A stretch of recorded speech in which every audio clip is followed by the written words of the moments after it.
Alright, so welcome to this tutorial, and in this tutorial I'll be walking you through the Yamaha S90 feature, how to set it up quickly, and some of the features on this keyboard and how to use them.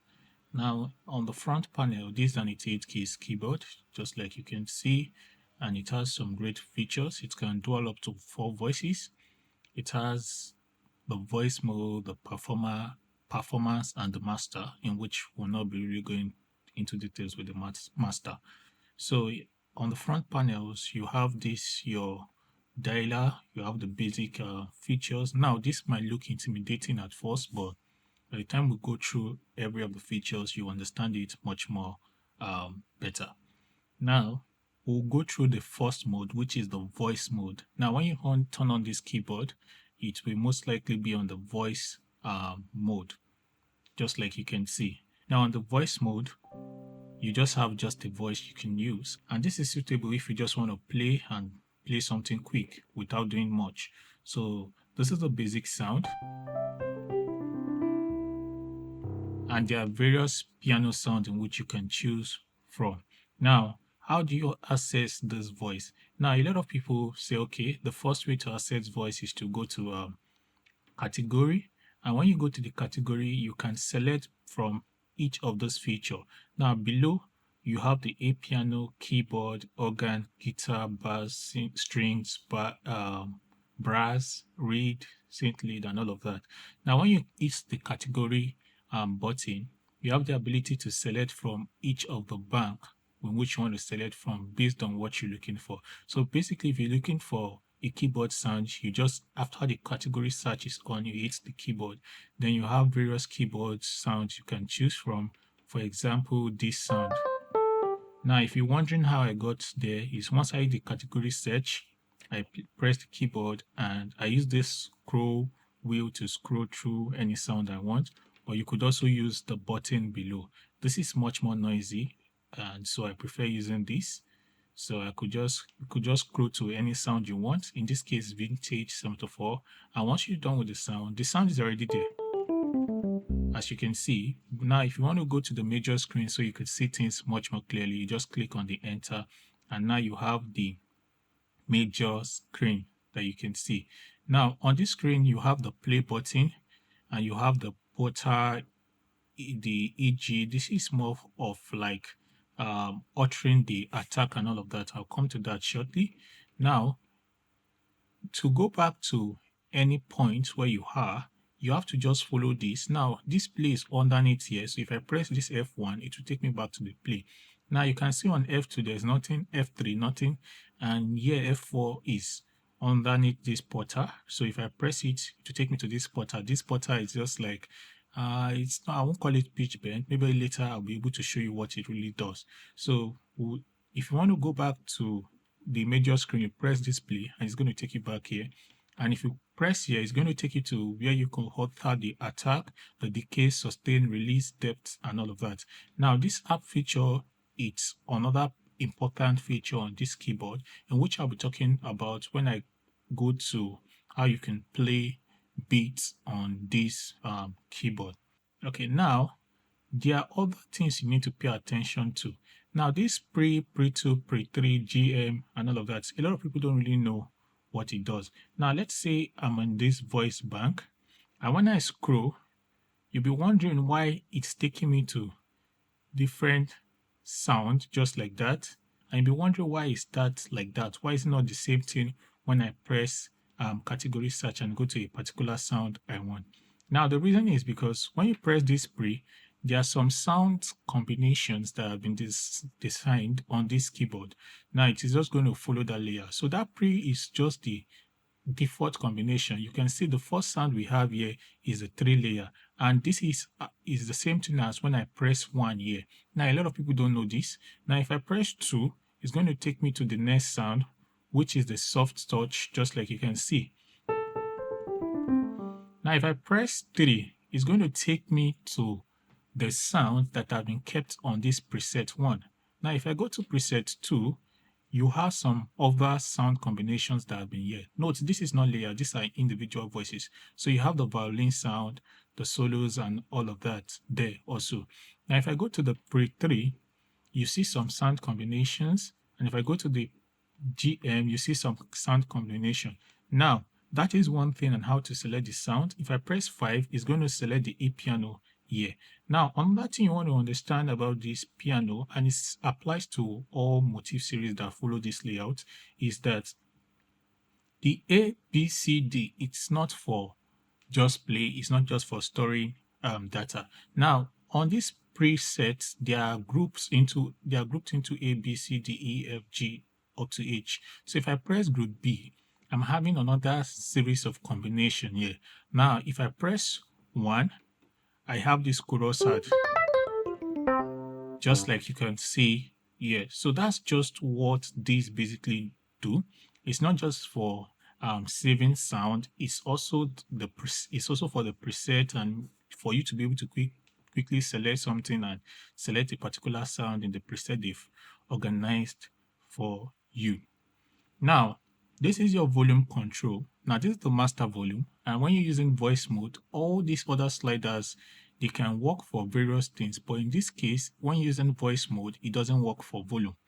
Now, if you notice here, you have assign A, B, C, 1, 2, and 1, 2. Now, this assign can be used when you are mapping things to Midi, you understand? Or you want to assign things to this control. So in this case, nothing is assigned to it.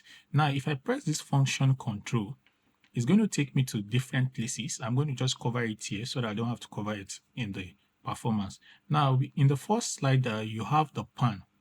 Now, this is where it becomes tricky. When you're using the voice mode, when you want to alter settings, yes, you can actually do it with all of these sliders easily. But note that when you adjust, for instance, when I pan something to the right or to the left, when I pan to the left or to the right, depending on what output you are using. Currently, this keyboard is routed to the mono channel. If you're using left and right, you might be able to hear the difference more clearly. So these sliders now, this first slider now controls for the pan, just like you can see. Now, if I go to the second slider, it controls for the reverb. So more reverb, less reverb. Now the next slider controls the chorus.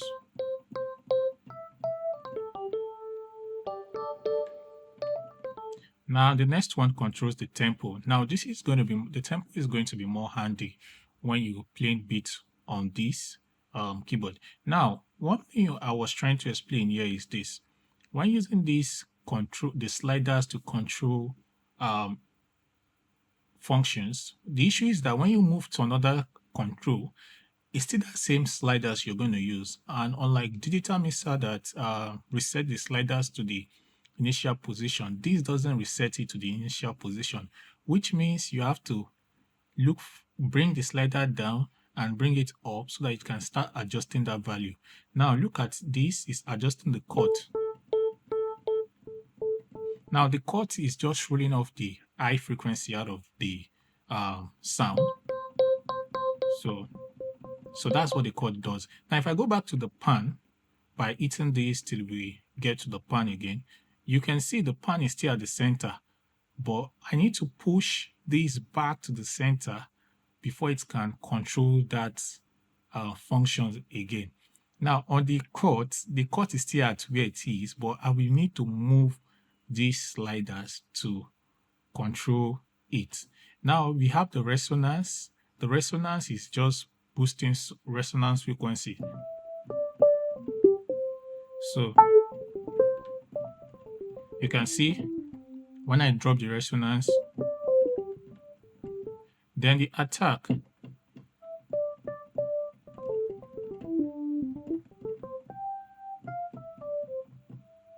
So if I take the attack too much, it kills the attack totally. So the release is more like the sustain. So people alter this release. Let me just go to a piano sound to give this funny piano sound that a lot of people love using. Let me just go to any piano sound. Let's see. Coming back to the release, when I drop the release down, it gives that biting sound you hear.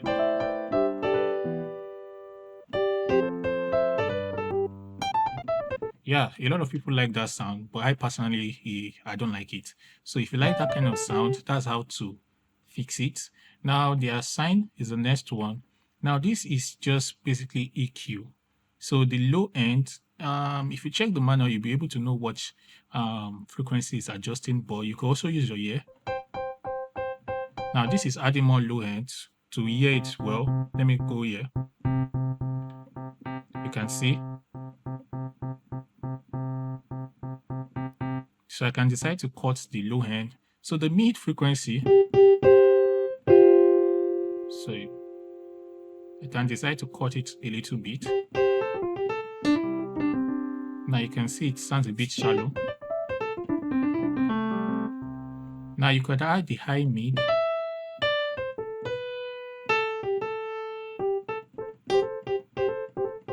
And the high to make things brighter. So that's just what this does. Now the volume I explained earlier on will not work in this case because this is just a single voice mode.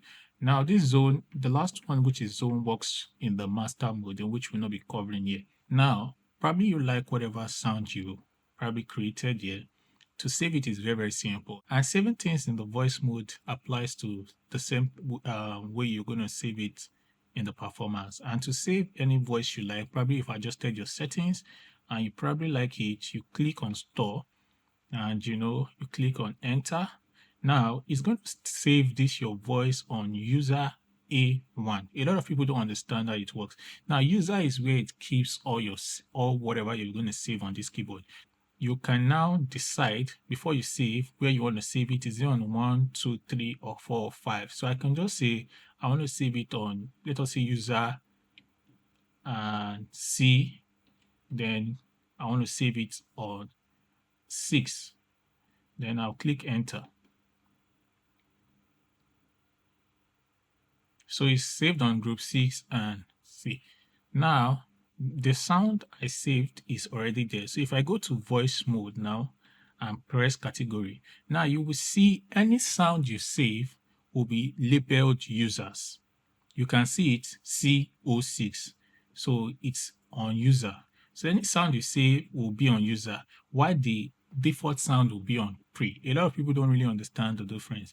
So to find whatever sound you save, you could just click on category, then scroll to wherever you save the sound.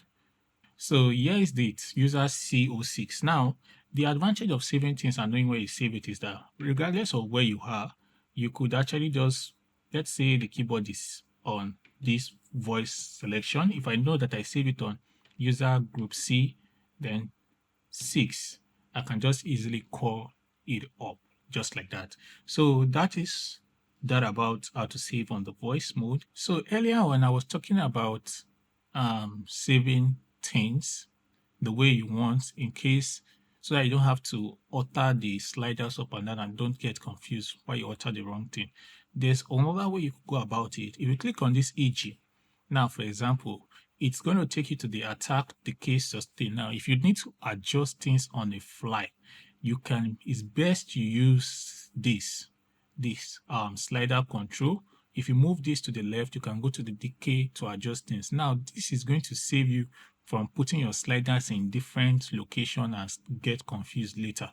So this is just the best way to go about it. So you have the depth, you have the cutoff, and you have the resonance also here. Now this portal, it mostly comes on when you're using synth. Let me see if we could look for any synth sound. Let's see the sine lead. All right. So that's just the portal is currently on. If I turn it off, see, off, on. So that's what the beta portal really do. Is it Portamento or so? Yeah, it gives like a slide. So if you like that, that's what that feature does. So you could alter the settings to give you whatever you want. So on some sound like piano, it's going to turn off automatically, just like you can see. So I don't know why you want to use Porta for that. Now, the next thing I want to cover here is the app. Now, this app is something that a lot of people don't really know how to use. So I'll just cover it here so you understand how it works on the voice mode first. Now, on the voice mode, we have different banks in which the app types are stored. So you have the pre-1, we have the pre-2, and the users. That's where the app combinations are stored. Now, if I turn on the Arpeggio feature here, so when I press the keyboard, you're going to hear Arpeggio based on what I selected. Now, this is called random. So you have techno, we have different kind of arpeggio you can play around with. So you can have this.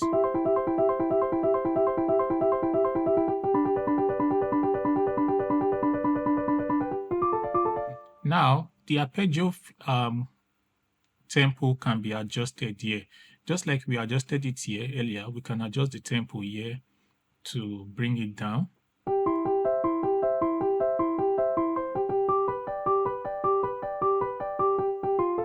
Now, the on and off is very important. Now, if I switch off the hold, you can see, I switch it off. So if I switch it on, so this switch off and on controls this also. So you can see, you can just on it here. Now, this hold and off, it means sync off, sorry, this hold. When you switch it on, even when you leave the chord,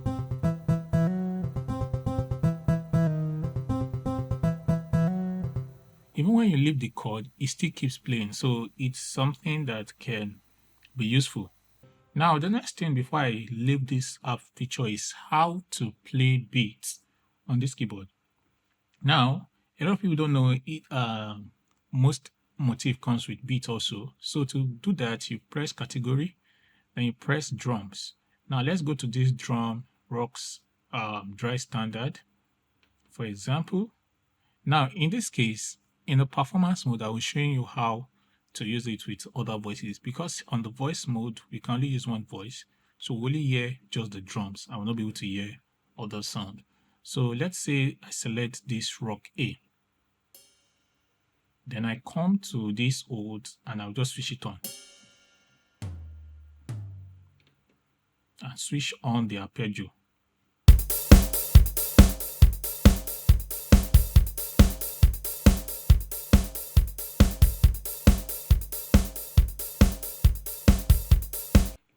So if I go just to make this easy, so that once I take my hands off it stop, I'll just switch off the hold. All right, so if I switch the beat, it's going to give something else. Let me switch it on. So that's like a house.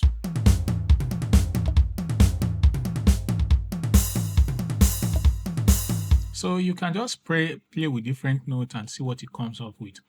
Now this pre-2, it also contains different kind of things you can choose from the Latin, whatever, and all of that. So that's just it about the drum. So you can mess around it and see what you can come up with. Now on the edit, let me just quickly cover it for the voice mode. On the edit, we have the general. Now this name is where you could alter the name and save it to whatever name you like.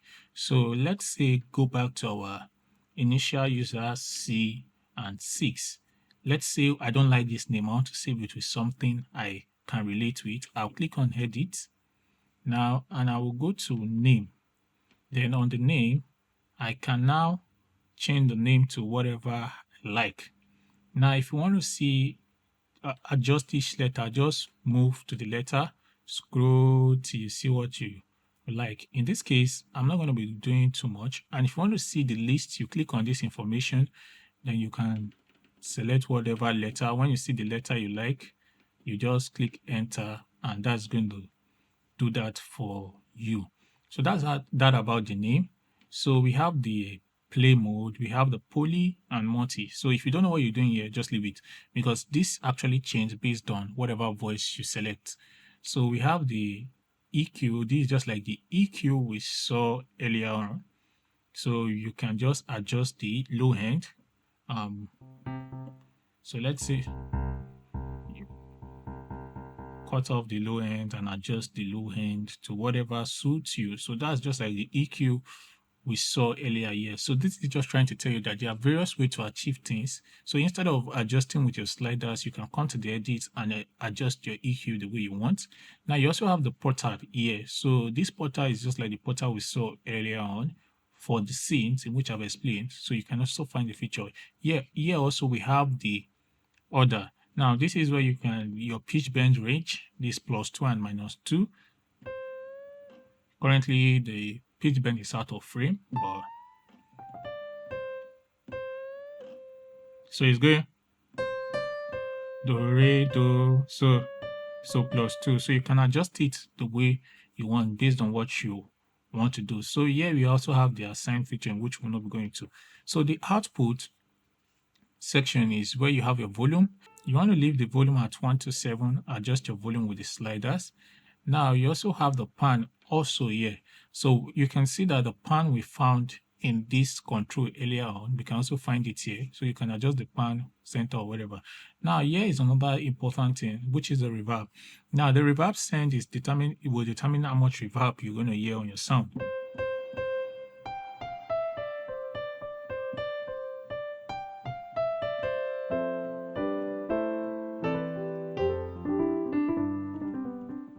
So this is the chorus send.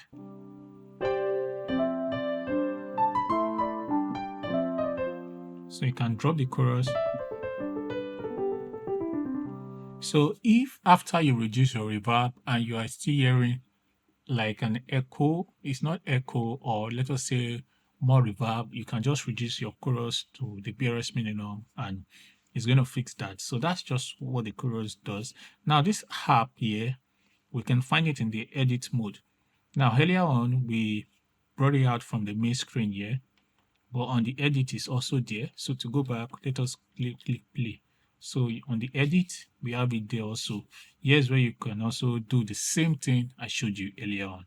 Now we have also the control set. This I'm not going to be covering here. If you really want to know what this does, you can dig deeper into the manual. Now this LFO, yes, this LFO is much more suitable for people who understand sound design and how the wave shape affects how each different thing sound. Now, if you do not know what you're doing, kindly please skip. Now, this next part is the effect and the routing part. Now, this part is also delicate. And like I say, if you don't know what you're doing, please just leave it instant. But if you want to go deeper, feel free to explore. So that's just that about the edit, and I believe I've covered majority of the things in the voice mode. Before I go to the utility, earlier on when I was saving things, you could see I only just follow the prompt on the screen. Press enter. When you ask me to press yes or no, I press yes or no. So that's just what all this actually do. So it's just basic control. This is just navigation.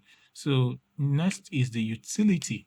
Now, if you're wondering how I know where I am, it is very, very simple. So once I click utility, like I explained, this line is general. This line here is IO. This line voice. This here city clash. This side MIDI. Now, when I'm on general, we have this first folder. Then if I want to go to the next folder, this is the keyboard. Now on this keyboard is where you can find your octave, adjust your octave up or down, and you have your favorite control, which is your transpose button. So a lot of people feel that Motif don't have transpose. Yeah, it has. So this is where you can find your transpose. Let's say they're singing a song on the key of D flat. I can't play D flat. I just transpose +1.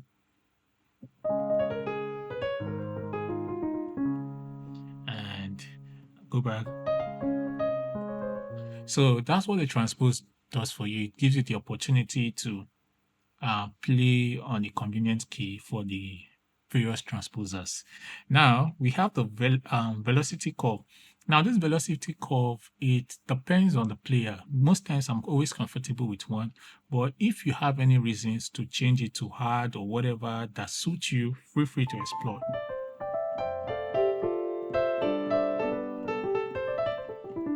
But I personally am actually okay with the normal, so I just leave it as normal. So if you feel that you need something with much more that doesn't respond fast to how far you play, depending on your strength, you can increase to hard or whatever. And if you feel that it's difficult playing the keyboard, you can change yours to soft. But for me, the uh, velocity normal is okay. And when you put it on fixed, you have the opportunity to change the fixed velocity to whatever that is okay for you. Now, effect bypass. Now, on this keyboard, one good thing about it is that you have the opportunity to bypass all effects with just a button. If you press this, all the reverb is gone. If you press it, all the effect is now, on this effect bypass, you now have the ability to determine what effect you want to turn off. If you want to turn off the reverb, you can come to the reverb and turn off only the reverb. If you want it on, you can switch it on. Now, why this effect bypasses every of the effects on this keyboard. All right, so the next thing is the auto load, and this auto load allows you load sounds from you've stored in a media card, because this keyboard is expandable. You can add card and some other things to it to add more sound or whatever, or more plugin. Now, the power on mode, I usually set this to voice user so that it loads my first voice that I've saved anytime I on this keyboard on. So that's just preference. You can save it to preset and or master, whatever you want, or performance, whatever is okay. But I prefer voice user, so it loads a default piano whenever I I switch on this keyboard. So once you do that, once you exist it, it's going to tell you, it's going to save whatever nasty settings you've done or correct settings. Now, so whenever I turn on this keyboard, it's going to probably load on performance. So that's just what that does. And you have the control reset if you want to reset certain things on this keyboard. Now, the next thing is the input and output. Now, we have the left and right gain, 6 dB, and this is just basically how much gain you want to add. You could increase it to 12, but 6 dB is fine because it's also very, very loud. So the left and right gain also is pegged at plus 6 dB, which is okay. So for the input, we have the AD source. Now this audio input source is basically cables in which you connected to this keyboard to play sound from a device, probably your phone, keyboard or whatever, something, or better still, when you connect a microphone to this keyboard to play the sound from the output. So in smaller keyboard, it is called aux input. So that's just basically what this does. And you can only set it to analog, and you have the opportunity to switch between line level signal and mic level signal.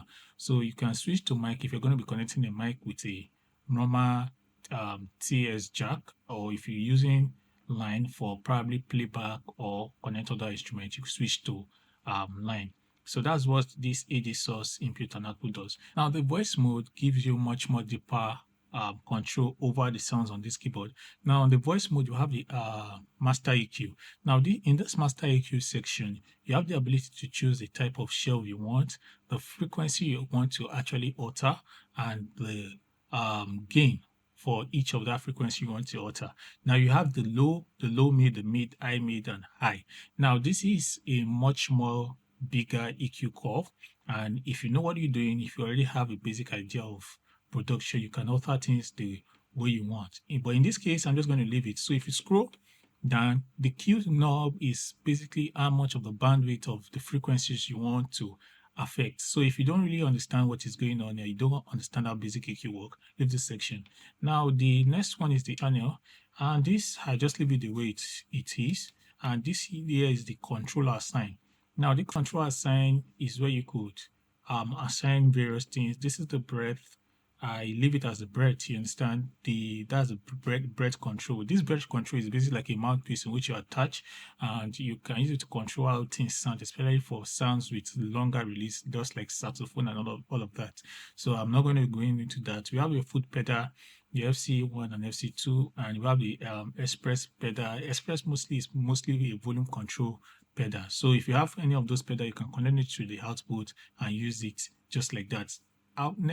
However, this can be assigned to various other functions, but it's best you leave it the way it is so that when you're using it as MIDI, it's synced correctly with MIDI controls, in which I will come into very shortly. Now, we also have the control assigned. We have the switch 90 old 90. So basically, this is there. If you want to know what it does, you can dig deeper. Now, the most important part is the MIDI section, which I would want to cover. Now, the MIDI in and output, you want to set it as USB if you're definitely going to be connecting this with a USB device. Very, very simple. Now, if you're going to be using the MIDI, you can switch it to MIDI. But in this case, I'm going to leave it as USB. And you have the Thru port. This Thru port is to send signal from one MIDI to another MIDI. So if you have reason to do that, you can actually just connect it and make sure you select the right Thru port. But in this case, in this video, we're not going too deep into that. Now, that is for the MIDI. So the first thing we have on the MIDI section, because we just finished the order, is the channel. Now, this channel is the basic channel. We have the basic receive channel, which is set to 1, and the keyboard transmit channel, which is 1. Now, basically, you want to also align this to whatever is on your DAW, but most times this keyboard, once you connect it and download the Yamaha drivers, it works immediately. So you want to leave this device all as it is. If you know what you're setting, you can. If you turn it off, you might not hear sound, so you want to leave it as all. So this file utility ID, you want to leave it as 1. Now we have the switch where you select the bank, select on the program change, the control change, the local control, and the receive box. Now the local control is one thing I want to cover. The local control is basically telling this keyboard, okay, when I play this keyboard, you send sound to the plugins that the engine that has been designed on this keyboard and give me sound in my output. Now if I turn off this local off, no matter what I play, you won't hear sound. So if you have the situation wherever and you're in a situation where you are not hearing sound from this keyboard and you have all your settings correct, you might check the local control to see if it's on. Now this is useful when you're using MIDI, because when you're using MIDI, you don't want to be playing the MIDI sound and also hearing sounds from the keyboard. So this is when you might turn off that. Now this receive block is basically when you want to send whatever you've played MIDI data from your keyboard to this piano. Now the next one is the sync. Now we have the MIDI sync. You want to leave it as internal. If you know what you're doing, you want to change it to external. So the clock out, you want to leave it the way it is. The sync sequencer control in and out, you want to leave it the way it is. If you know what you're doing, you can alter it. Now the other one is the order, in which I've already covered. For the USB, you want to leave it as USB if you're using USB, or MIDI if you're using MIDI. And the Thru port is mostly important setting when you want to connect multiple MIDI or trace to another sound engine or whatever. So that's just everything about the MIDI section and for the voice edit.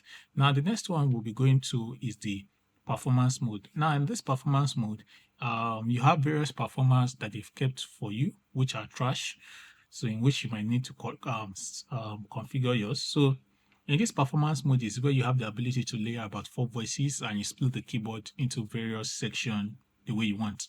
Now if you on the performance mode, it's going to move to the users immediately. Now you have various things they saved in the group A, group B, or whatever. So if you click on group A, you can see the first performance is GMEG Park. That's my performance that I always load whenever I click on the performance button, because I save it on that bank 1. Now on the 2, you have this jazz, the Thru. So I'm going to explain why the beats actually sound later, but I just want to show you how this works basically, because a lot of people don't really understand how this, what the A or B or C does on this keyboard. They just go to category search and search rubbish and play whatever they want to play. So you have this three, and whatever you're seeing here is basically from the group A, just like you can see. So if you go to group B, it has another set of rubbish performance. So that is just basically the performance work. Now, the most important thing here is that definitely you'll not be using their performance. You want to create your performance from the scratch. And to do that, the first thing you want to do is to drop all this your fader level down. So the best way to go about things is that whenever you want to save your job, make sure all your sliders are down, and make sure this control is set to volume. Because if this is not set to volume, whenever you're adjusting your slider, you might be adjusting something else and you might destroy the whole sound of the whole service. So you want to set that to volume. Once you're done, you want to click on job and you want to click on enter, you want to click on yes, and it'll tell you completed, that you have successfully created a new job for yourself. So the next thing you want to do is, how do you add voice? You click on voice. Now you have this piano that has been set. If I play now, you will not hear anything. Even if I increase the first slider, which is for this first voice, you will not hear anything until I increase the master. So that's that about that. So once you're done with your first voice, to add the second voice is very simple. Just press this navigation down, and all you have to do is to come here and add int, maybe add sound. So once you add that, you want to go to your category search. Then you want to look for, let's say, like a string sound. Let's see string. I'm faster here because I actually took my time to explain most of all this process in the voice mode. So you click on enter. Now you already now have string sound here on the second voice, and it's controlled by this second slider, but you won't hear anything until even if I increase it, until I put my volume up. Now there's a common misconception. A lot of people don't really know how to manage their volume on the sound. Now this board already has a maximum volume, it's sending it about 127. Now it's your duty to send good signal to your sound card or your mixer to avoid clipping. So the best practice is to set your master first to almost the middle or a bit away from the middle and adjust a slider. You understand? So make sure your master is not always too loud, you understand? Because the master is the general sound of how everything sound. Once you set your master to a good level, you can adjust each sound relative to each other. So the next one, you scroll down, click on add int, click on category search, and you go to synth part. Let's look for one nonsense. Okay, let's look for a good pad. You click on analog, whatever.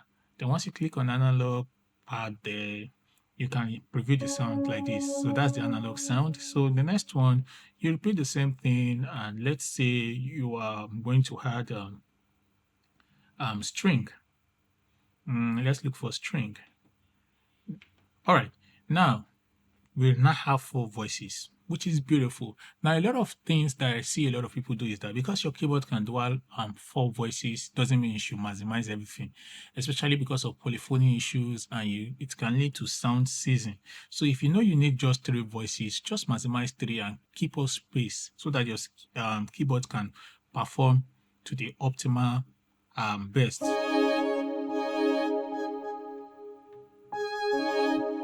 Now you will notice that this violin is still sounding.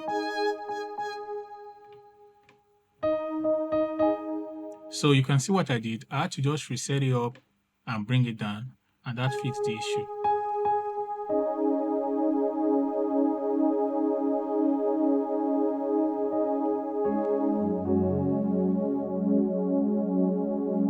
Now to go back to the major screen, you can just click on the play here, and it's going to take you to this screen. Now to see your volume control, to know what you're doing, is very simple. Now press this and it's going to load your volume. Now you can see your volume in relative to each other. So you can see this is currently on 64. You understand? So this is on 33 and this is 100 already. So if you bring it down, so I think that's why a lot of people say, okay, when you're using your Motif, you want to do the concept, take it up and bring everything down. So if you notice your volume, even after saving it, it's not following the right order, you can come to this volume and see what is happening actually. You can see now it's following everything properly. So we have our piano.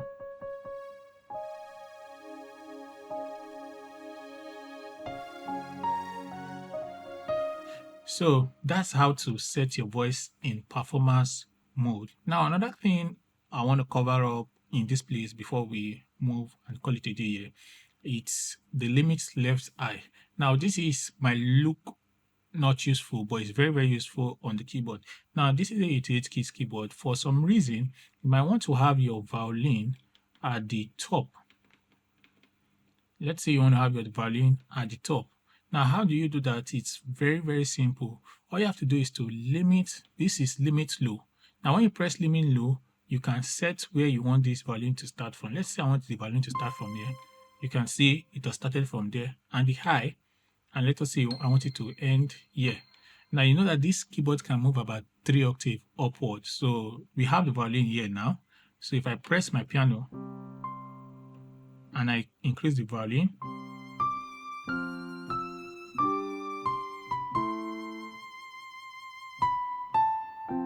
you can see piano. Now you can also set your piano and limit your piano to where the violin ends. So I can say my limit high for the piano, I want it here. So I have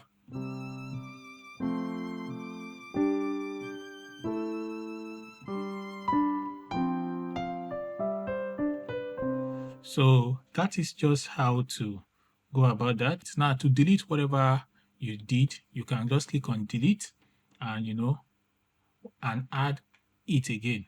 You understand? So that's how to delete a voice. So it's very, very simple, and that's how to go about it. So the next one is the AD, where you could adjust the volume and the pan and the reverb send. I explained what the reverb send, and the dry level. That's a dry signal you'll be sending. So if I reduce this dry signal,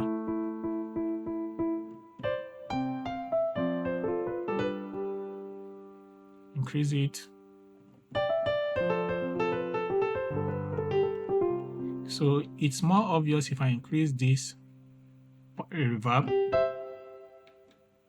send and drop it. So the dry signal is lower here. So that's just what the dry level does, and that's the volume, and the chorus send and the variation is just like another additional effect they did on this keyboard.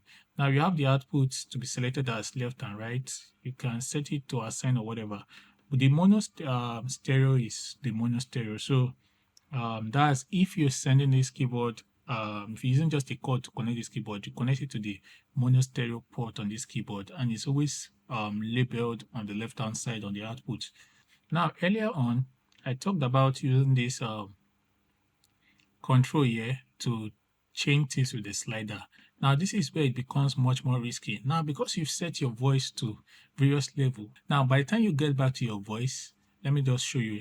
Now let's say I set this like this, 20. By the time I go back to my voice mode, now if I will have to start moving this to get to the point where my voice is, to adjust it so that it can flow with my hand movement. Also, you don't want a situation where you think you're on the volume, but you're actually on the EQ section and you're just adjusting things with the slider. So if for any reason you want to adjust EQ or pan or whatever, look for an alternative way to get things done. Now, for example, the attack can be found here. You can find the attack here, or you can adjust the attack. I won't go into details into all of this because I've explained it earlier on. Now, if you want to understand how the attack works, the best way to go about it is to load the drum sound. So we have the drum sound here. So I'll just be quick with this. Now, if I reduce the attack, increase the attack, you will not hear any sound. The more I increase it, the more attack you hear. So that's just what the attack does for you.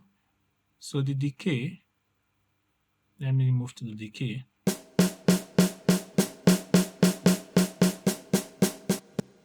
So you can see how the decay affects the sound. The more I reduce the decay, the more it cut off the sound, the more it sounds more percussive.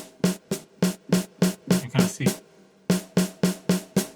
So the next one is the sustain, and this affects how the notes get sustained after it plays. So there's a difference between sustain and release. Let me bypass the effect.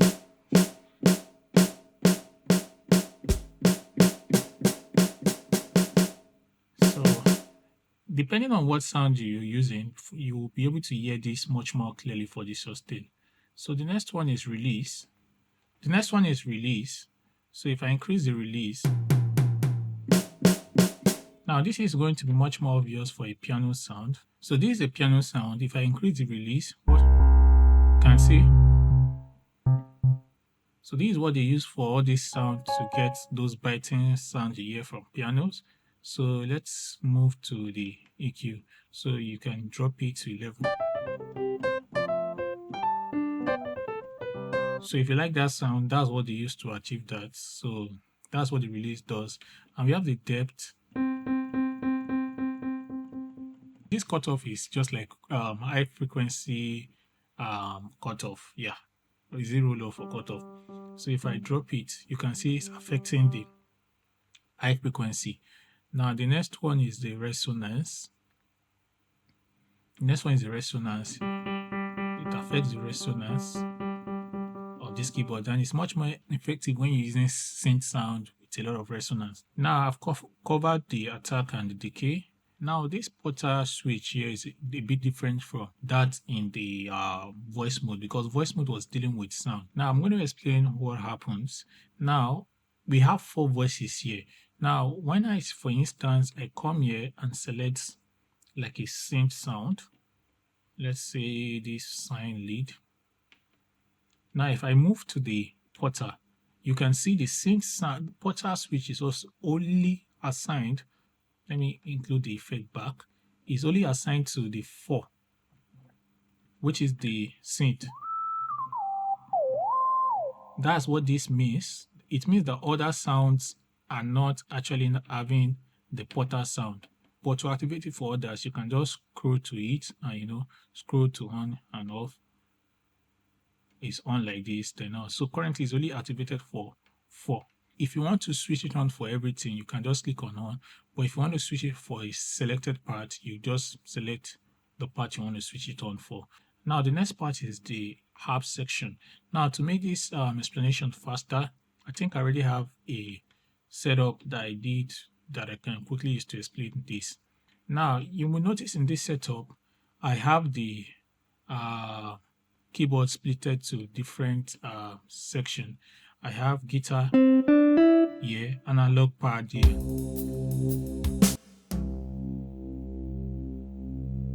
analog in these sections, and we have drums also around this section. Then we have the vintage case. You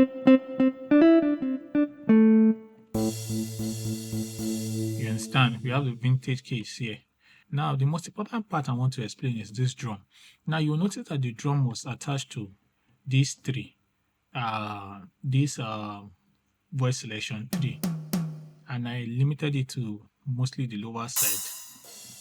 Earlier on, I talked about using styles on this keyboard with voice, just to play like all these other keyboards that you play accompaniment and all of that. Now this is the way you do it. Now this keyboard is sounding alone because in this case, in Motif series, to make the keyboard play rhythm, you on the Arpeggio. That's the way it's designed. Now, to decide what type of beat it plays, you come to this app. Now, on this app now, because you're using various voice, if you want to select which parts that you want the Arpeggio is on for, you come to this switch. Now the drum is on 3, so you come to this switch and activate for just the drum alone. Now if you activate for other parts, you'll be hearing drum Arpeggio for in other sounds. So basically, now the only drum is only the drum that will be playing beat. And I can reduce the volume. To turn off the beat, you can just quickly press the Arpeggio and it's going to turn off the beat. Now there's something I need to explain here. Now you can set the velocity limits to determine how it responds to velocity. And here's the tempo. And the most important thing I want to explain here is this pre-2. You can see here we have for drum. This Arpeggio is basically for drum. Now you can see here you have different Arpeggio style. Now all these ones are for sounds, but for you to play drum Arpeggio, you have to go to drums and select the type of drum you want. So in this case, let's choose this R&B.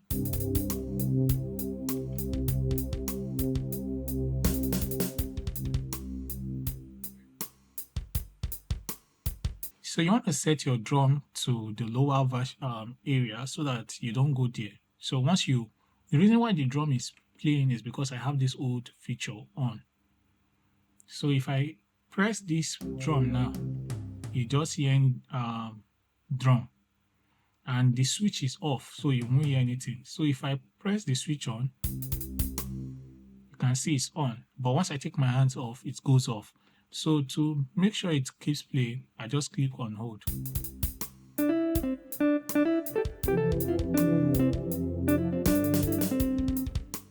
Alright, so now let's go back to other voices. How do you activate sound for other voices? Let's say this vintage case here.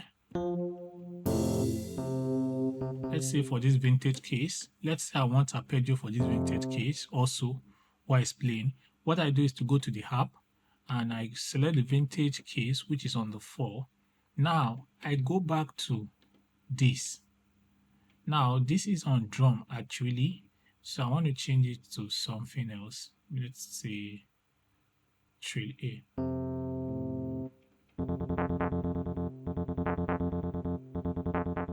Turn it off. It's simple. You can just come here and turn that off basically. Now moving to the drum. Now the drum won't sound now because you're not on drum arpeggio. So to make the drum sound, you want to move it back to the drum. Then now you can come here and switch it on. Then for the arpeggio, you want to come here and switch the drum to 3.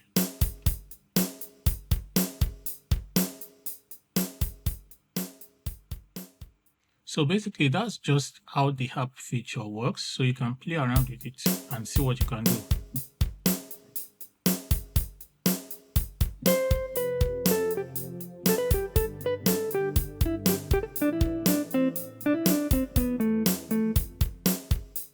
So to turn it off, just turn off the Appergio and everything should be back to normal. Then the edit, you have some other feature. I've covered the name already.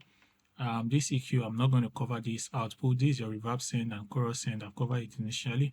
And this is the master EQ we saw earlier in the utility. I've covered it. The app section, I think I've covered this also. So this is just same thing you saw earlier on, but just additional feature, the switch and hold. This is just a general feature. If you on the switch, it's going to on the switch for every of the arpeggio, the old for everything. So this is just an extra control, but most of the control will be done on the performance screen. This is the control assigned. Control assigned your foot pedal, just like you saw on the utility. So I won't go into that. So this is the effect you actually saw on the utility earlier on. So if you know what you're doing, you could play around that. So that's just for the edit section. So the last thing I don't want to talk about is the demo.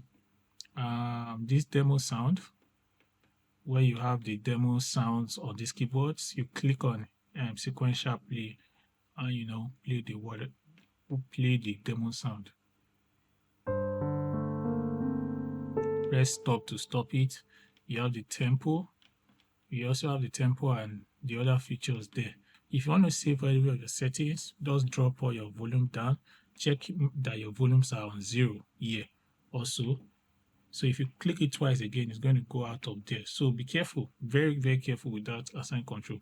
So once you're done, you click on store and you click on the same way we did for voice. You click on enter and it's going to, before you click on enter, you can choose where you want to save it. Is that 1 or 2 or even on 3 or 4? That is saved as on group A, 3 or 4. But this year I just leave it at group A1.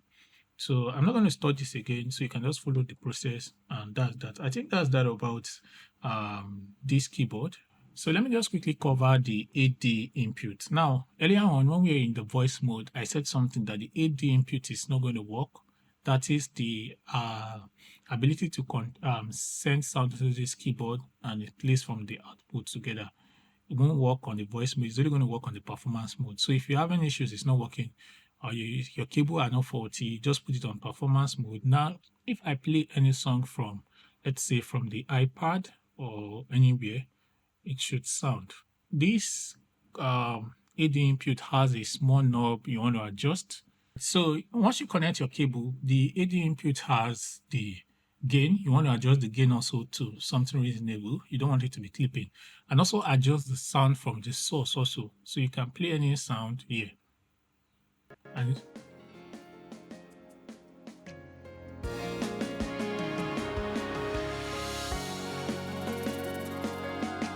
so you can see I'm not playing. So this can be useful if you want to play loops or any other thing through the input of this keyboard, or if you don't have space to connect any instruments, though I won't advise you to do that. So you can just connect it to that and use the output, general output, to play it out. So that's just everything about this keyboard. Thank you for watching, and make sure you subscribe so that I can do more gadget tutorial. Thank you.